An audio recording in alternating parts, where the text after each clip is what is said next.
Smith. I don't think so, buddy.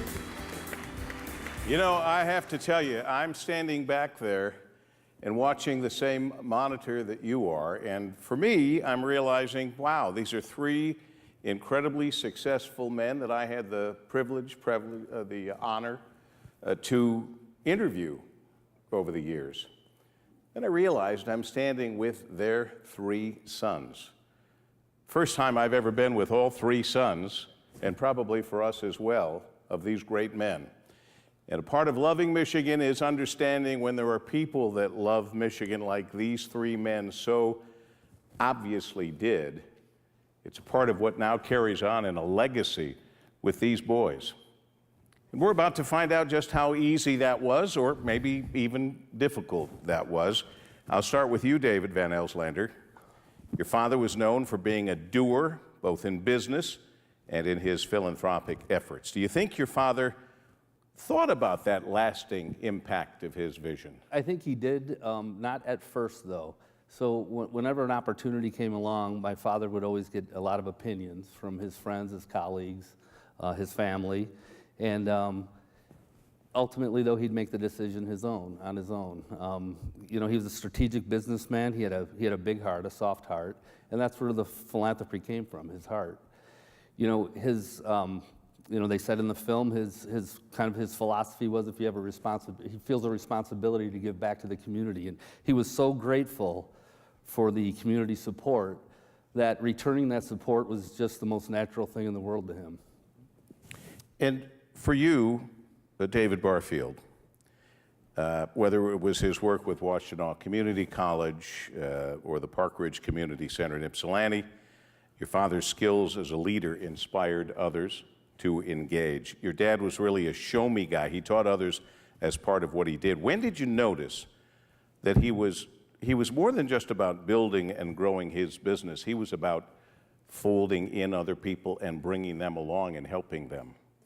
Yeah, at a pretty early age, you know, I'm from a family of 6, and we used to always joke that every dinner was like a board meeting. And one of the things that he always talked about was the founding principles of the company together.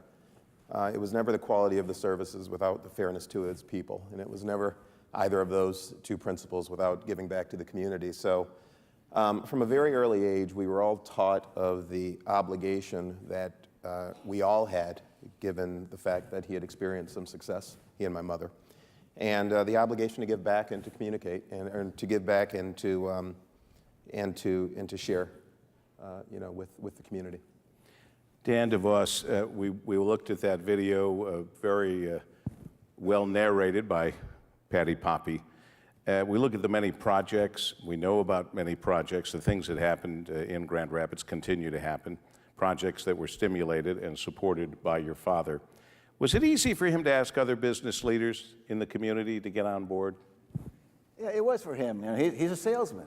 So he had no problem going out and talking to them about things that he really believed in, that he was passionate. And when you're passionate about something, others can, you know, get that same feeling, and once they get passionate, you know, they'll sign on board. So he was always willing to go out and try something. And as he always told us when we were growing up, he said, you go out and ask somebody, what can they do? All they can do is say no. And that doesn't mean no to you forever. It means no maybe for this project, maybe no at this time for whatever reason. But for him, it's always just go back and then ask him next time. And then ask him next time. Keep asking. I'm going to ask you first, Dan. When did you first realize that Dad was more than just your dad, but that he was having an effect on thousands and really millions of other people? When did that strike you as a child? Some of the first recollections of myself and the Amway business was an annual Amway convention that was held in downtown Grand Rapids. And at that point, it was big. You know, we thought it was big, a couple thousand people down there. But when you start to see the reaction of people and start to talk to the people and see how he communicated with them and they communicated with him, and you could see the passion in their eyes and you could hear their stories, the impact that Dad and the company has had on them. You know, that was something that came at an early age and, you know, sticks with you. David? We're from the south side of Ypsilanti, and Ypsilanti is a small town. And my mother and father experienced some success early on when they sold their first business, and were kind of celebrated for that.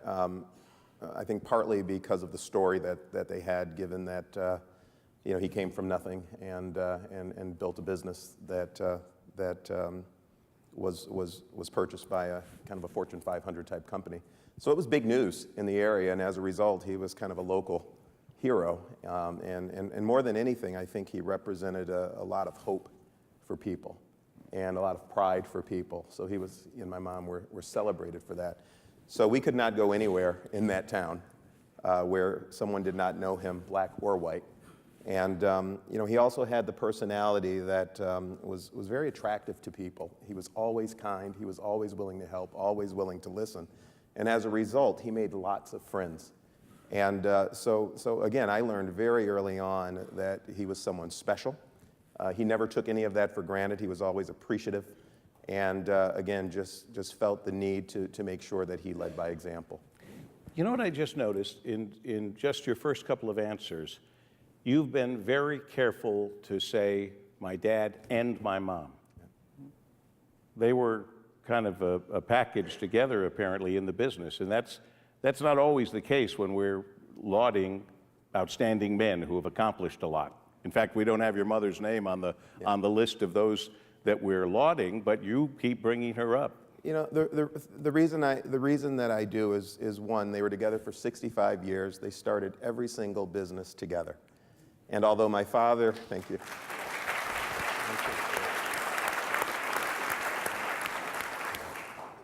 Because of his personality, he was very outgoing. My mom was a little less so. He received all of the credit, but he never once publicly spoke without giving my mom half of the credit. In fact, he gave her 51% of the credit. So it's so it's just something that I've always tried to stay conscious of. It was not just him; they were a team.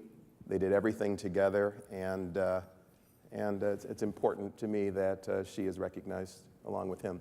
Quick study that I am, gentlemen. I hope you're making note. Dan Lepp. I'd like to say thank you to my wife, Kim.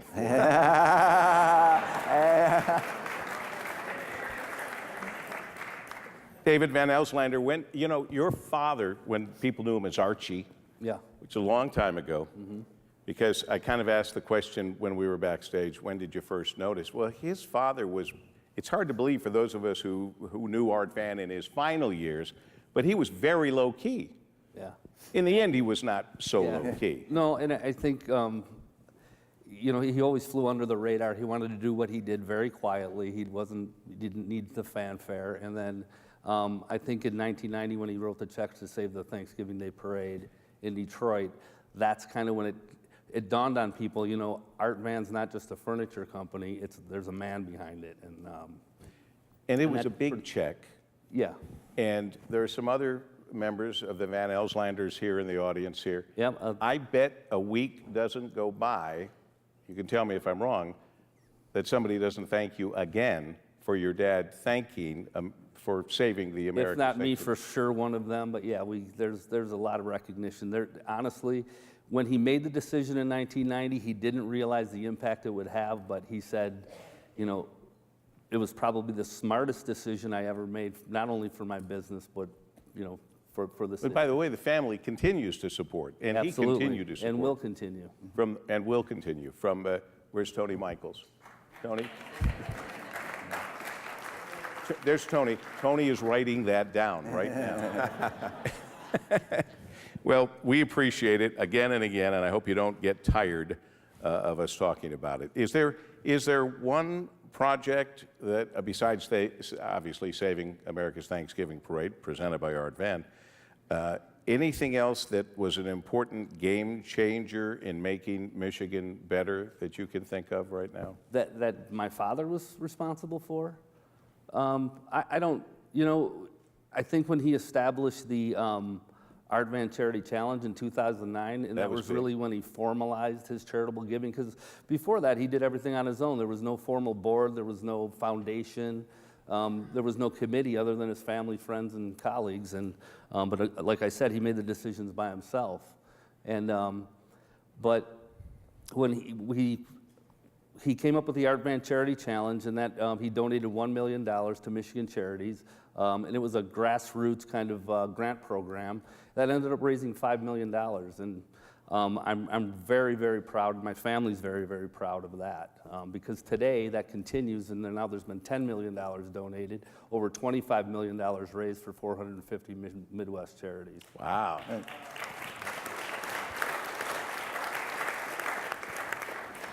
And for you, David Barfield, one of these projects, making Michigan better, a game changer, we kind of touched on that, but a little bit more. Yeah, I would say it's Park Ridge. Most of you have never heard of this community center, but it's on the south side of Ypsilanti, Michigan, which is the poorest part of that town. And a number of years ago, when the city of Ypsilanti was going through some of its challenges, it became known that they were going to have to close the center. Well, the center was very important to not only to the residents of the south side of Ypsilanti, but also to my father. Park Ridge sits in the middle of the housing project that he lived in when his family came from the south. So it was home to him. And it was also the only place that kids in that neighborhood had to go that was safe to be. So when he learned that the city was going to have to close it, not because they wanted to close it, but because they did not have the financial resources, he felt the need to do something about it. He leveraged his name, he leveraged his reputation in the community, he leveraged his friends and other members of the community. He also leveraged his relationships within the city and with educational friends. And between the city of Ypsilanti, my father, and some of his business contacts in Washtenaw Community College, they were able to form a partnership that allows Park Ridge to operate today. And I think it's important in terms of Love Michigan because here's a person that grew up there that never forgot where he came from. He constantly did work to help that community. And then when he saw a need to act, he brought forces together, which is very similar to what we're trying to do here at the policy conference. We have business people, we have educators, and we have politicians that are trying to come together to solve problems. So I think it's a perfect example for why we sit here today at this policy conference. Dan? Biggest project that he's been working So many, I know, and a Pardon lot me? of them are Grand Rapids. A lot of them Grand Rapids, yeah, and that certainly has been his focus and always was. But it's really sort of a project, is number one project, number 1A, and number 1B, and number 1C, number 1D, sort of down the line, because they all sort of dovetail, I think, together. And certainly the biggest thing for him and for the community was the Immigrant Plaza Hotel, having that open in 1981, and start the renovation, revitalization of downtown Grand Rapids, because anybody who'd been there knows what it was like. It's like a lot of areas around this part of the world. It wasn't going anywhere. And so when they decided to renovate that, it was a big risk that they took. There was no way that they could see it was going to be a good business investment, but they saw it as a good community investment. And so that started sort of the first phase of what was going on, downtown. And another thing that sort of was made possible because of that is the merger of Butterworth Hospital and Blodgett Hospital. And that's something that he was very proud of. And that then, because we had a downtown that was coming, and then that hospital system came, in which of course became Spectrum, and now is just an unbelievable center for the region, has been something that I know he was immensely proud of. And then sort of the other leg of that stool was the education side. And he has always been involved in Grand Valley University. And a lot of this they mentioned on the video.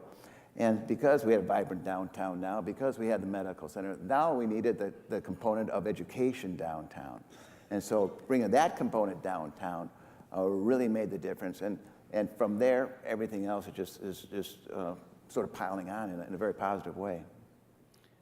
So what was, and this is one of those questions that the other two get to think about, but I'm coming to you first. David Van Elslander, what was the best thing about having a famous, successful father, and the worst thing about having a famous and successful father? Wow. Well, the best thing is that we got, when you walk into a restaurant and it was full. You got your seat right over. That's a pretty good thing. That's pretty good. Honestly, it was. Just watching him work, because I had the pleasure of working side by side with him for a lot of years, and I was proud to be in the room with him. He was just a great man to be. I just watched him work the room. He was just a terrific people person. He could read a room, read people, and just observing that and watching him operate was an education in itself. Was the worst thing after getting that table always in a restaurant, knowing that you weren't just going to be sitting there with the family and just easily eat a dinner without being interrupted? Yeah, well, some of that. Yeah, we did get some of that because we'd frequent the same restaurant. So yeah, we did get a lot of interruptions. Yeah. But honestly, I can't complain about too much because it was really he was always such a shining example for all of us, for my siblings and myself and the grandchildren too. So, Dan, the best and the worst. Well, I think certainly you get a lot of opportunity because of who your father is and what he's become, and just like you talked about, whether it be the table in the restaurant or you get to meet some very interesting people, go some very interesting places that you just won't have access to before. And because he was, like other fathers here, they're outgoing, they're out doing things, they're making a difference, they're looking at where they can go and what they can do. And so we had a lot of opportunity, and we had a lot of great time doing things together individually, working with him as I did for 20 years, or as a family, doing those things that we were able to do as a family together. But on the other side of that coin, as I think that the hardest things that I'm sure the other guys agree too is that as they're doing good things, they're out there trying to make things happen, and they are making things happen. And then you have somebody in left field out, throwing stones your way, questioning your motivation, questioning why you're doing things, questioning them, and questioning beyond just that, but themselves, their character, and everything else. And you're looking at that, they say, these guys don't even know what they're talking about, or this individual. They're saying these things that are absolutely untrue. And it's probably, I think it was harder on us, on the family. My dad just shrugged it off. He said, you climb up the ladder, the more you get exposed, and that's the way it goes.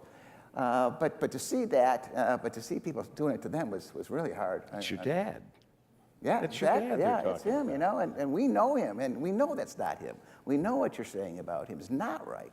We know his heart, and that's where it all came from. And from my dad, it always came from the heart. His heart would sort of lead him where to go, and his heart and his values, and his dedication to his family, community, and business. And that's what drove him. I mean, it was. It's money didn't drive him, fame didn't drive him. It's just a result of what happened.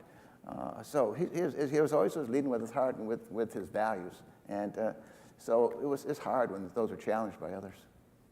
David Barfield. Yeah, I was lucky. I had an opportunity to grow up with my hero. And a lot of individuals admired my parents, but I had the opportunity to be with them every single day. And I think about it a lot more as I get older, with a family of my own. I want to be a good husband. I want to be a good father. I want to be a good business person, and I want to make an impact, a positive impact in the community. And I was able to. I had a front row seat on all of those. So to be able to grow up with your hero and your role model and someone who really becomes your best friend is really, really special.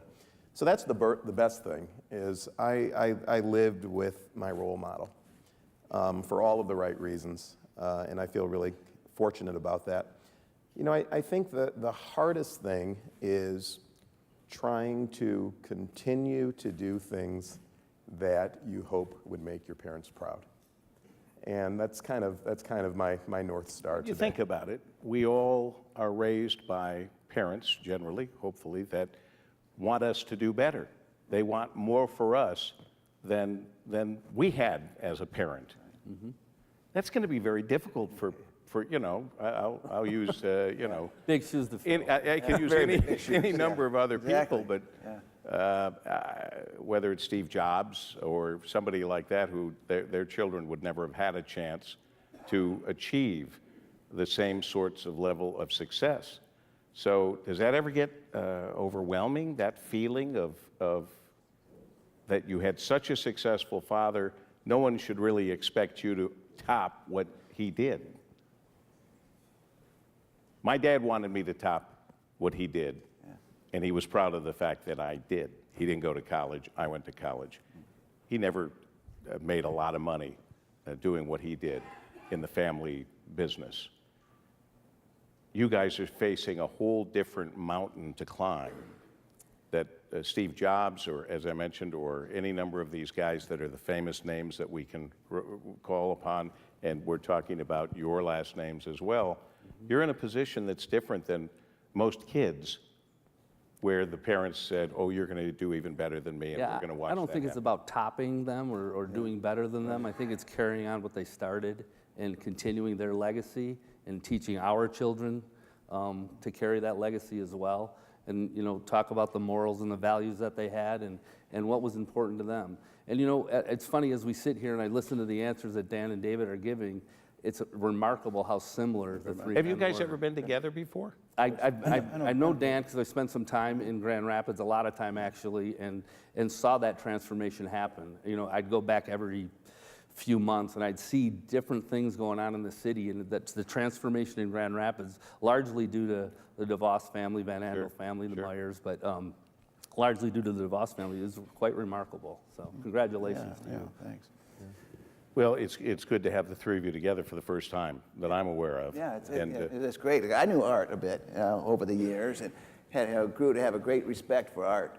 And you know, he is, you know, and you're so much like him. It's funny how you see the characteristics as the family goes down. But Art was a guy who, you know, always had a big smile on his face, and he was always out there, and, you know, always encouraging, always supporting. And so, you know, it's fun now that David and I have known each other, you know, a bit over the years, and now David too. So it's a great opportunity. The amazing, coincidence is that David, and Dan all lost their fathers last year. They all passed away in 2018, and we're having this moment to sit here and to remember them and celebrate their lives and your lives as you carry on in the way that you've just talked about. Yeah. So I guess I would ask you first, David. What do you miss most about your dad? Oh, my goodness.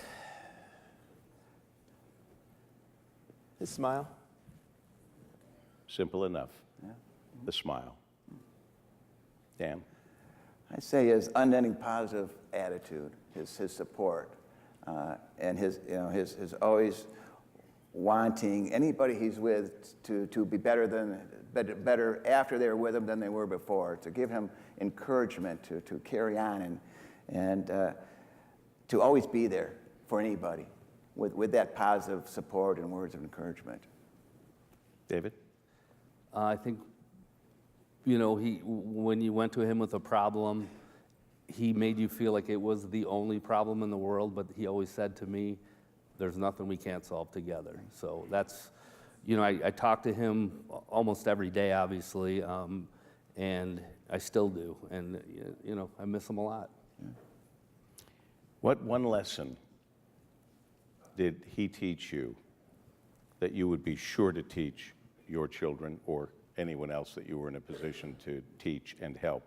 What would that one strong lesson be? You know, the one thing that my father always reminded us of is the importance of a good reputation. He talked about the fact that it took forever to build, and the wrong decision could waste it all.